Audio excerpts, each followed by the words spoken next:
Hello friends. Today we'll be looking at the sleek, slender, slithering snakes.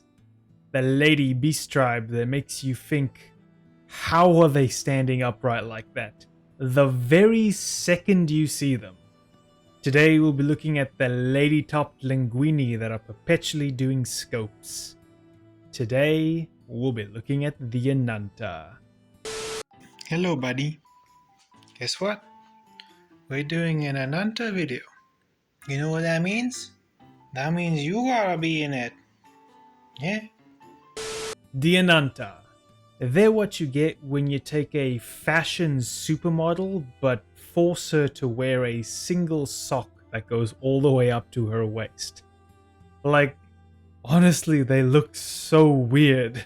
The slightest breeze could topple them over, which is why I decided to draw this, which I believe would vastly improve the Ananta. I call it the reverse Ananta. You may thank me for this later. But enough of my complaining. We got some lore to go over, so let's get right to it. Their physical characteristics. When you quickly glance over at an Ananta, you'd probably think their physiology is that of a Gyr woman from just above the ooh la la bits, and that of a snake from the no square down. And, well, that's not at all what they are. For one, most of their skin, even above the waist, is also covered in scales, with only their fingertips and the front of their bodies being scaleless. If you were to look at them closely, you'd see that their arms and backs are also covered in scales, but are covered by either a sleeve or their hair, respectively. This hair is also not hair at all, but rigid, tough scales that act almost like a protective cowl around their heads. Now, since they're covered head to tail with scales, the Ananta, like most reptiles, have to shed their skin, and do so on a semi-regular basis. This helps them to replace any broken or damaged scales, and allows them to retain their beautiful glossy sheen that they are very proud of. Because beauty is everything to the Ananta. Their entire culture revolves around beauty. One last fun tidbit on their anatomy before we move on. Every single Ananta you see is female. But not just that, they are, technically, biologically speaking, all the exact same female. Because the Ananta breed through parthenogenesis, which is my fancy word of the day, meaning that they are able to make the fertilized egg without the fun part. This means that every single Ananta is, technically, a clone of their mother, which is a great explanation as to why they all look the same too.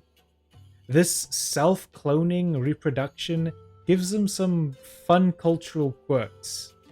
But to understand their culture, we need to first look at what it is rooted in: their religion and god. The Ananta's goddess is Lakshmi, Lady of Tits. Wait, no, Bliss. Bliss, I mean Bliss. Rest your weary souls in my bosom. Lady of Bliss. Beauty incarnate. Practically literally, according to the Ananta. To them, she is the most beautiful thing possible. She is also believed to be greatly loving, caring, and generally a very benevolent goddess. She dreams of having a place of pure joy and happiness for her followers, where all their needs are met. Oh, and she's also the goddess of fertility and baby making. All of these beliefs are shown in the Ananta's origin myth. In the beginning, The world was naught but chaos. All the creatures and people who lived upon it were wild savages. They would constantly struggle and slaughter each other for survival. Basically, it was New York. Lakshmi looked upon this world, and her heart was filled with despair and sorrow. Thus, she took up handfuls of clay and sculpted a figure in her own image. Onto this figure did she then breathe life and will. Thus, with her gentle caress and loving touch, the very first Ananta was born. From beauty did beauty emerge. Lakshmi was happy with her child and blessed her with command over the earth. More specifically, the ability to manipulate precious metals and gems in order for her to forge a beautiful world. She also blessed the Ananta with a teeny tiny sliver of her own, and I quote, boundless fertility, granting the Ananta the, and I quote again, gift of motherhood, without the need for the mess that is a male. This is all how the Ananta believe they came to be. But how did this belief shape their culture and society? Well, let's extract the most important talking points from their religion and talk about each one by one. 1. Lakshmi is beauty incarnate. 2. Lakshmi wants a perfect utopia for her Ananta. 3. Lakshmi created the first Ananta and granted her the ability to make the baby without mating. And 4. Lakshmi blessed the Ananta with the command over precious metals and gems. These 4 things are the most important parts of their culture. So let's start. Point 1. Beauty incarnate. If you only remember a single thing about Ananta culture, it should be this section. Beauty is everything to the Ananta, and really every other part of their culture is influenced by their ideal of beauty. All their actions are to move towards their ideal of beauty, physically and spiritually. In doing so, they believe they can get closer to their goddess. Physically, this means they take great care and pride in their appearance, especially that of their skin. They use a variety of different salves and routines to help their scales maintain a lustrous sheen.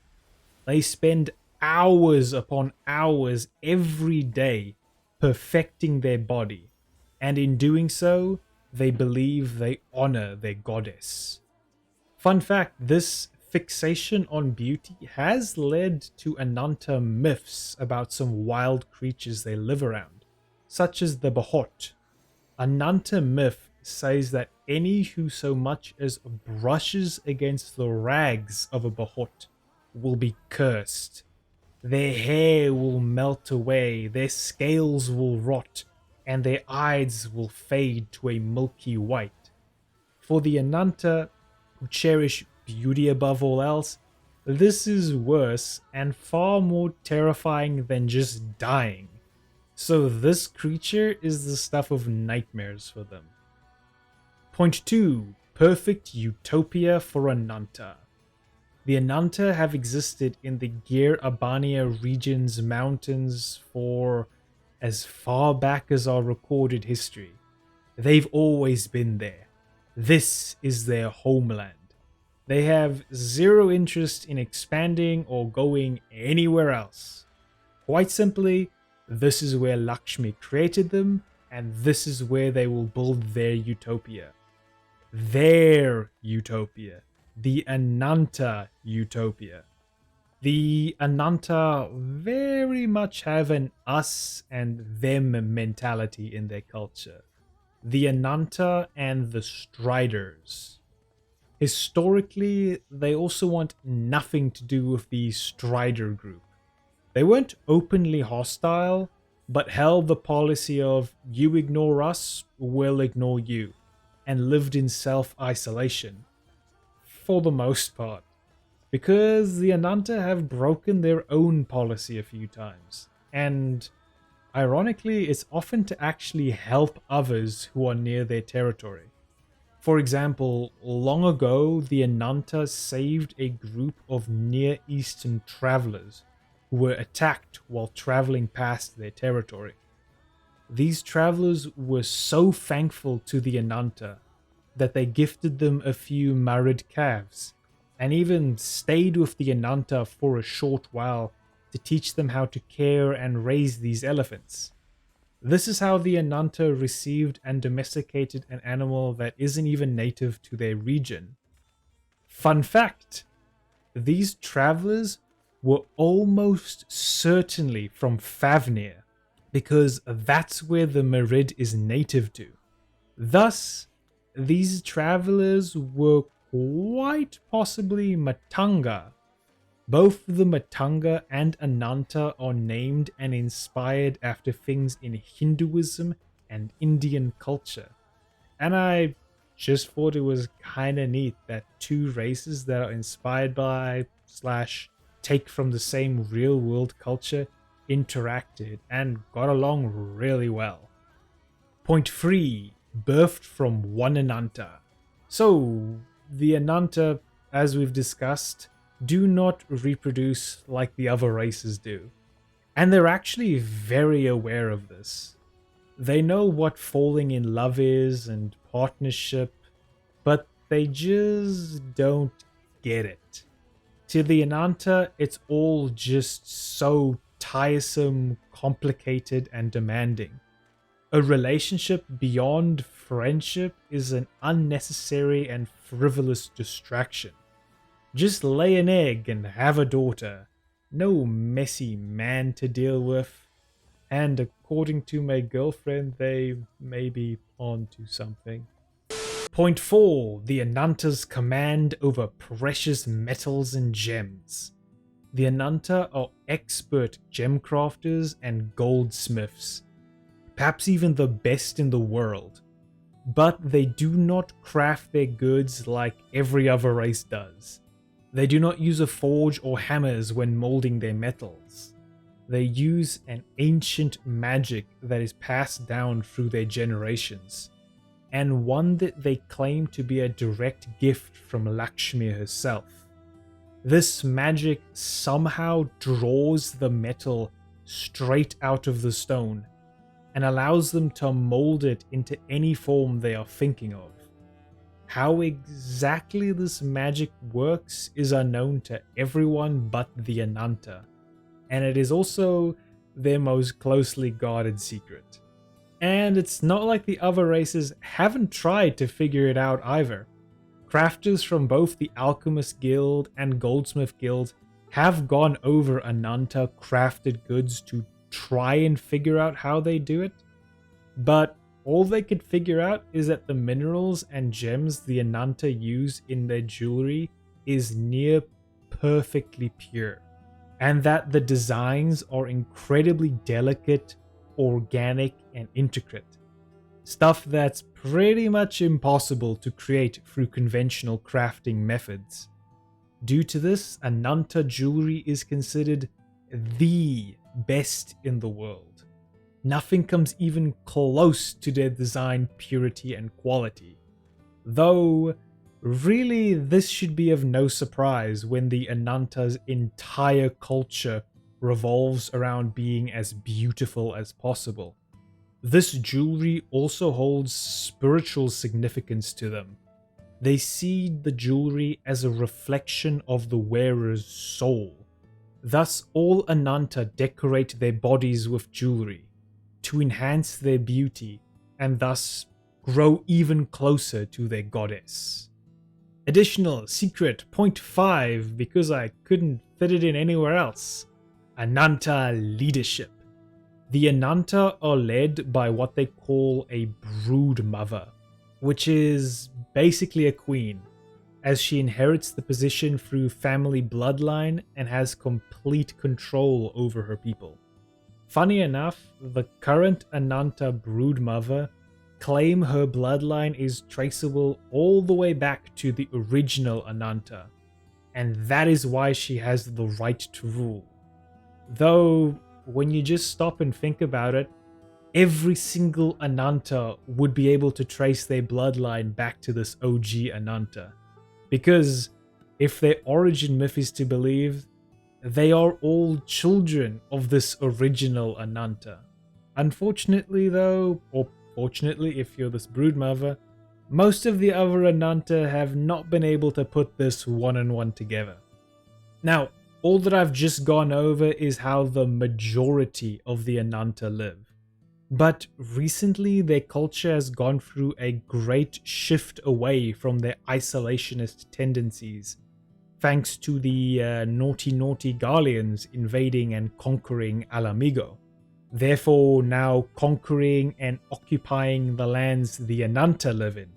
When Alamigo was invaded, the Ananta were, quite reasonably, terrified of the Garleans.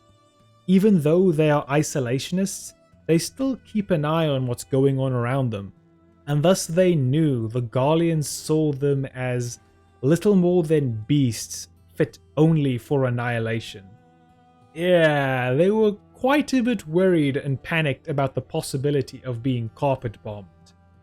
The Ananta broodmother, in a bid to try and keep her people alive and maintain their isolationist traditions, decided she would parley with the Garleans. She sided with the Empire and declared they would pay tribute. In exchange, the Garleans promised that they would leave the Ananta alone. However, a good number of the Ananta saw this as foolishness. They knew, eventually, when the Garleans are done role-playing 18th century Britain by conquering everything possible, they would come back and deal with the trash.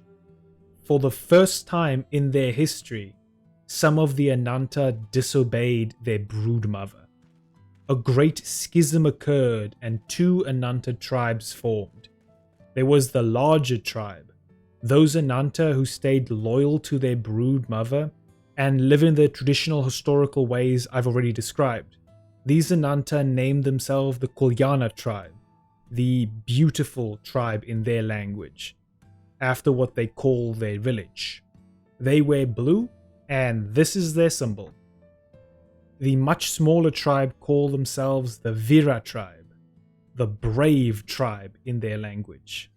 They named themselves after their bravery in standing against their broodmother and their bravery in fighting for their freedom. They aligned themselves with the Alamigan resistance, and many of them joined the Alamigan ranks. This tribe has left their historical home of Polyana Nilya and founded Vira Nilya to, quite simply, distance themselves from their sisters. Further, they are now led by a new broodmother, who keeps a policy of being open with all other races. They also welcome any Kulyana sister who would defect to them, and hope to one day peacefully resolve the current Cold War status they have with their sister tribe. They wear the color purple, and this is their symbol. One last important-ish tidbit on their culture: the Ananta's most ancient tradition is divination, which is the practice of seeing into the future by some magical means. In the real world, divinations is stuff like tarot cards, palm reading, crystal balls, and my personal favorite, lunamancy, reading the moon, because the person doing the reading would be called a lunatic. The Ananta do divinations by reading stones, which, fun fact, is called lithomancy. In the Final Fantasy world though, these divinations are actually a serious matter, and the Ananta would quite often act on the readings to ensure a desired outcome. However, at the same time, in-game world today, this practice is mostly dead. Some Ananta are trying to revive it, but if it died off, it may mean that most Ananta no longer really believe in this tradition. But I thought this was an interesting tidbit nonetheless. Now let's move on and go over our final talking point, their naming conventions. The Ananta perceive the world around them in terms of beauty, and even name things with beauty in mind. For example, the land in which they live is called Vrjala, which is the Ananta word for pristine. This idea of perceiving everything in terms of beauty does go into their naming conventions, and the names of individuals are often based upon the various terms the Ananta have for beautiful things. And as a culture that cares more about beauty than anything else, they have a heck of a lot of terms to describe beauty. All of the Ananta terms for beauty are either taken from or heavily inspired by real-world Hindi names, both male and female names. However, please be aware that the Ananta meaning for a word may not actually be the same meaning as it is in Hindi.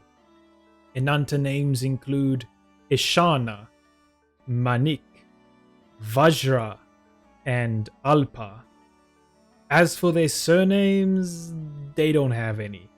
The Anantas see themselves as one family, and having a family name to distinguish themselves from each other is kinda pointless to them.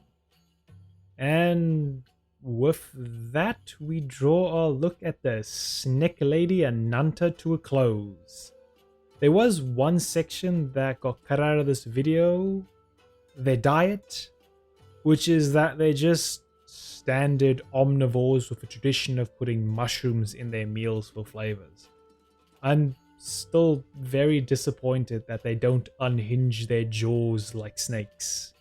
But it is what it is, and there you go, now you also know. Next, we'll be returning to the Far East to go over the last two races, starting tomorrow with the Kojin. So I hope you're looking forward to that. But for now, goodbye my friends, and have a great day.